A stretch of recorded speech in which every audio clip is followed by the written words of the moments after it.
Karma to Christ ministries आपका स्वागत करती है। आइए हम परमेश्वर के वचन पर चर्चा करें। आज का वार्तालाप का शीर्षक है विश्वास के माध्यम से क्षमा। आज के बाइबल छंद है लूका अध्याय 18 पद 15। फिर लोग अपने बच्चों को भी उसके पास लाने लगे कि वो उन पर हाथ रखे, और चेलों ने देखकर उन्हें डांटा। तथा लूका अध्याय 9 पद 12। जब दिन ढलने लगा तो 12 ने आकर उससे कहा, भीड़ को विदा कर कि चारों ओर के गांव और बस्तियों में जाकर टिकें और भोजन का उपाय करें, क्योंकि हम यहाँ सुनसान जगह में हैं। तथा लूका अध्याय 18 पद 49 और 50। तब यूहन्ना ने कहा, हे स्वामी, हमने एक मनुष्य को तेरे नाम से दुष्टात्माओं को निकालते देखा, और हमने उसे मना किया, क्योंकि वह हमारे साथ होकर तेरे पीछे नहीं हो लेता। यीशु ने उससे कहा, उसे मना मत करो, क्योंकि जो तुम्हारे विरोध में नहीं, वो तुम्हारी ओर है। सिर्फ इसलिए कि आप कलीसिया में एक प्रमुख हैं, इसका मतलब यह नहीं है कि आपके पास दया का एक ही दिल है, खोए हुए लोगों के लिए एक ही बोझ है, और पासबान के समान धैर्य है। सिर्फ इसलिए कि आप एक पासबान हैं, इस बात की गारंटी नहीं है कि भेड़ों के लिए आपका प्यार उतना ही गहरा है जितना यीशु का उनके लिए है।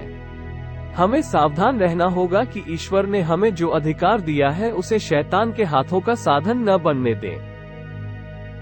जैसा कि हम इन छंदों में पढ़ते हैं, यीशु जब भी मंत्रालय करते थे तो अपने शिष्यों को फिल्टर और शाब्दिक अंगरक्षक के रूप में उपयोग करते थे।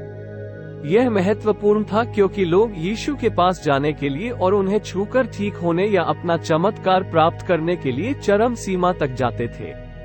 मैंने टीवी पर ऐसे फुटेज देखे हैं जिनमें हजारों लोग सड़कों पर परेड करते समय मैरी की मूर्ति को छूने की कोशिश कर रहे हैं और उन्हें कुचला जा रहा है। उन 4 दोस्तों को याद करें जो छत पर चढ़ गए थे और छत फाड़ने के बाद उन्होंने अपने बीमार दोस्त को यीशु की ओर बिस्तर पर लिटा दिया था। छत गिर सकती थी, यहाँ तक कि यीशु के ऊपर भी। हालांकि हम देखते हैं कि शिष्यों ने अक्सर यीशु के हृदय को गलत समझा और किसी ऐसे व्यक्ति के लिए बाधा बन गए जिसे आशीर्वाद देने की आवश्यकता थी, यहाँ तक कि मासूम बच्चों के लिए भी।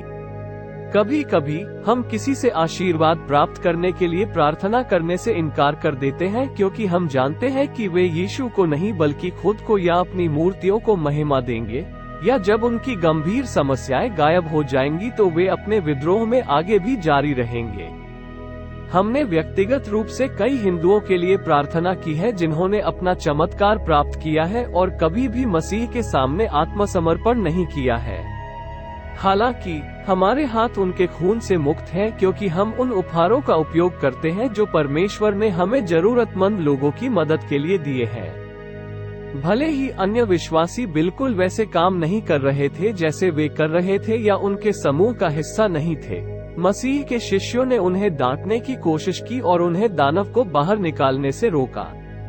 यह आम बात है जब हम अलग अलग संप्रदायों से होते हैं जिनकी कुछ सिद्धांतों के संबंध में अलग अलग व्याख्याएं होती हैं। जब तक वे यीशु के नाम पर पश्चाताप और मुक्ति का प्रचार करते हैं, वे परमेश्वर का काम कर रहे हैं। मसीह ने हमें सिखाने और अपनी ओर मार्गदर्शन करने के लिए शिष्यों के माध्यम से कलीसिया की स्थापना की, न कि किसी अन्य व्यक्ति, धर्म, संगठन या दर्शन की ओर। मसीह चाहते हैं कि हम सीधे उनके पास आएं और अपने पापों के लिए क्षमा प्राप्त करें।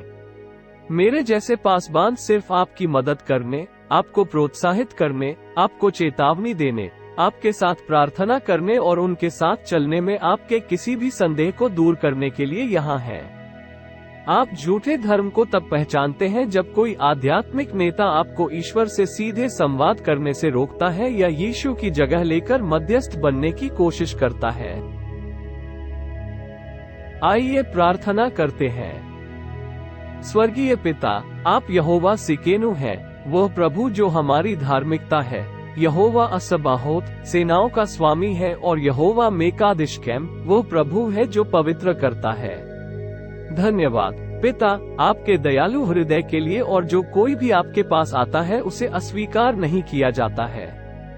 हमें उन लोगों के प्रति आलोचनात्मक होने के लिए क्षमा करें जो एक अलग संप्रदाय से हैं, अपने विश्वास में कमजोर हैं, जो आपके आह्वान को गंभीरता से नहीं लेते हैं, या उन लोगों के प्रति पूर्वाग्रह रखते हैं जो लगातार पाप में हैं।